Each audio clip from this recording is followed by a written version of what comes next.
Okay, so if you have been following along with my last couple of vlogs, then you will know I just finished my very first semester of grad school. It was, in a word, difficult. It was a really tough semester, just kind of having to get back in the habit of being in school and on a school schedule, but then also like balancing my health issues that I've been having. So it was a lot. I pretty much just was on full school mode, not caring about anything else. And there's a lot of things that I've been wanting to do and just haven't had the time for it. So I thought this would be a nice opportunity to just kind of have a little summer reset. I really want to make myself like a summer TBR because I think I read maybe like 1 or 2 books the whole semester, which is pretty sad. I would like to take you with me to Barnes & Noble and pick out a few good like summer reads that I could take with me to the pool. I also have a swimsuit haul that I'm really excited about, but before we get into all of that, I want to go to Trader Joe's. Never actually been to a Trader Joe's. I have heard on TikTok mainly that apparently Trader Joe's is the place to go if you really like cut flowers, and they have a lot of options there. So we're gonna start there. And I'm gonna take you along with me, obviously, and we're gonna see what we can find. Let's go!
They're not open yet.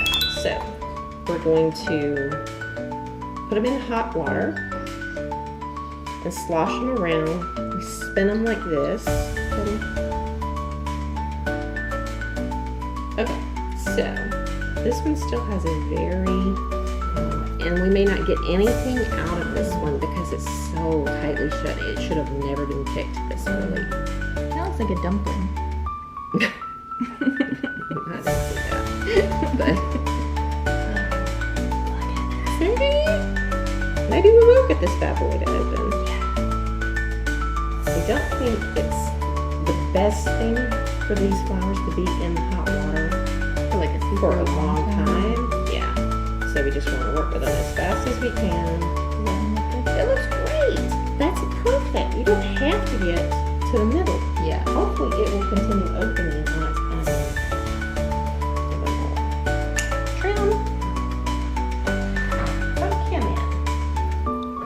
So we're just going to pull back these protective. Okay, so it is time for our little summer clothing / swimsuit haul. I'm so excited about this. Okay, I'm gonna start with the swimsuits that I've gotten. This is the first time I've kind of been really shopping for swimsuits since being in like the plus size category. And it is so difficult. Obviously, I've talked about this a little in other vlogs, but I have had a lot of like health issues the last few years. And so my weight has fluctuated a lot during that time as well because of like medications that I've been on and side effects. So that's been like a whole journey. Clothing shopping has been tough, which wasn't really an issue because I wasn't really dressing that cute for the majority of those few years because I felt so crappy.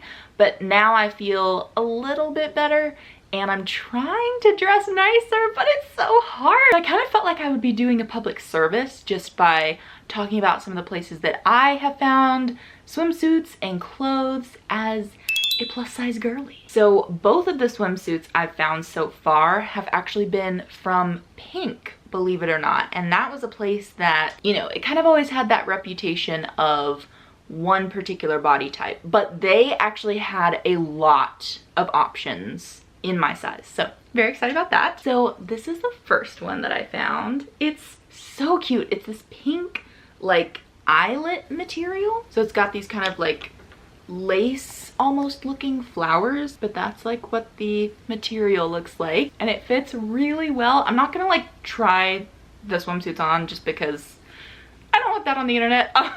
But this is the first one, and then this one is actually my favorite one. It's this like pink and green plaid sort of deal, and it has like kind of this little lace pattern up at the top. It's just a cute little detail. And then if you're like me and you're not really into the super like cheeky sort of swimsuit bottoms, these are really good like coverage, I feel like. And the last thing that I got from Pink, actually I think I've already worn this in one of my other videos, but it's this really cute like cool toned pink corset top thing, and it's just a tank top, but I just liked that little corset detail. I feel like that's really in right now and very flattering, and this is really like soft and stretchy and comfortable. And then I got this like denim dress from Amazon, actually, of all places, which, okay, speaking of like plus sizes being difficult to shop for,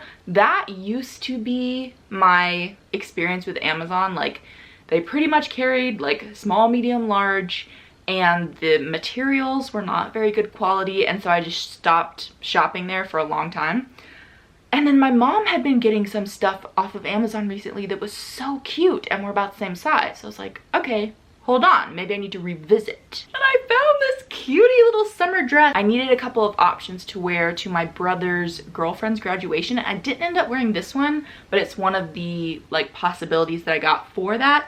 And I'm so glad I kept it because it is so pretty. I love the buttons at the top, and then the sides have this cute detail where it's like this crisscrossy thing, and it just ties like in the back, like kind of an apron situation, and it is so beautiful and flattering. And then from Old Navy, actually, I got some really cute PJs, and I've actually even been wearing this top just as a regular shirt, this like cute yellow one with the lace details, but it is technically pajamas. And I have the matching shorts, which also have lace detailing, and the little like rosette. It's just so like cutie and coquette, and I feel like that's kind of my vibe recently. And I also got these in gray as well, just in case the yellow didn't really look right. I don't wear a whole lot of yellow, but this is kind of that like butter yellow color that's been really trendy the last few months, and I feel like it's kind of like the color of the summer, and it actually looked really good on me. Okay, so color analysis discussion, if you're into that, I fell down that rabbit hole of like the seasonal color theory thing on TikTok like at some point last year, and I was kind of in like a really low point, and I feel like that's when I get in my TikTok rabbit holes the most. So I end up doing the whole like color analysis and watching all of those videos and seeing all the swatches based on my research and my sort of amateur interest in the subject. I think I am a summer of some sort. Like there's the true summer and the light summer or the bright summer. I can't, there's like multiple categories within the seasons, and I haven't really figured out which one of those I am, but I'm almost positive I'm a summer because my mom is a winter, like a classic, like, you know, really high contrast in her skin tone and her hair. She has like really pale skin and extremely dark, almost like black curly hair.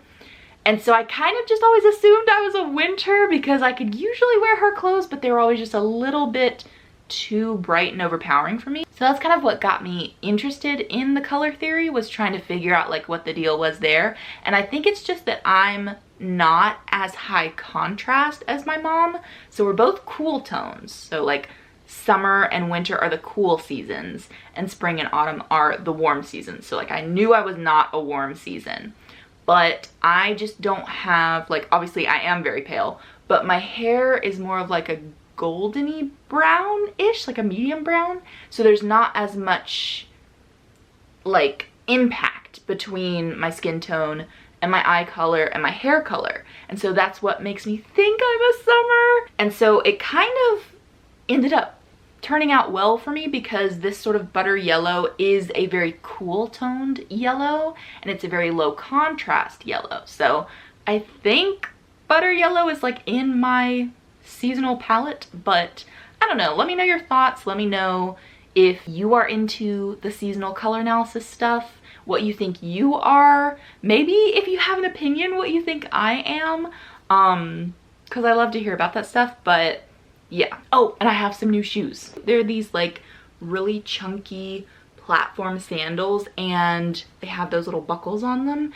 And I just really like them because they're so freaking comfortable. And I found them at TJ Maxx. Let me see what the brand is. Dolce Vita. 9 times out of 10, I'm literally in like beat up sneakers or this one pair of really ugly flip-flops that I wear around the house. So I was so excited when I tried these on and they're actually like kind of squishy and comfortable. But yeah, summer shoes. But yeah, that's my little summer clothing haul of everything I've found so far.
Okay, time for a little book haul. I went into the bookstore planning on getting a cutesy little summer rom-com stack that I could read by the pool. I wouldn't exactly characterize this haul that way though. So the first book that I got is called I'm Made of Death by Kelly Andrew, and that actually just goes to show how distracted I was all semester because this was literally like my most anticipated release of 2025 and it was out for I think like 3 months or so before I actually got around to buying it. But yeah, I've read one of Kelly Andrew's other books called The Whispering Dark. That was sort of a dark academia fantasy about a girl at this boarding school and she's hard of hearing and she's kind of like having this weird paranormal experience. It was honestly really good. And then with this one, I was looking on the author's Instagram trying to figure out like what her next release was going to be about, and she had described this book as being bubblegum horror as the subgenre. So apparently it's supposed to be like scary cute. I don't know. It's like this ballerina who is like plagued with some sort of like visions or hallucinations or I don't know. It's like a bodyguard romance. So I think that'll be really fun. And then the other book that I got is obviously The Rose Bargain, as you can see, by Sasha Payton Smith. Basically, this was half a cover by and half a book talk by. All I know about it is that it is supposed to be the selection meets The Cruel Prince, and I loved the selection. I haven't read The Cruel Prince. I haven't really gotten into any fae books at all. So this will be a first for me, but I'm pretty excited.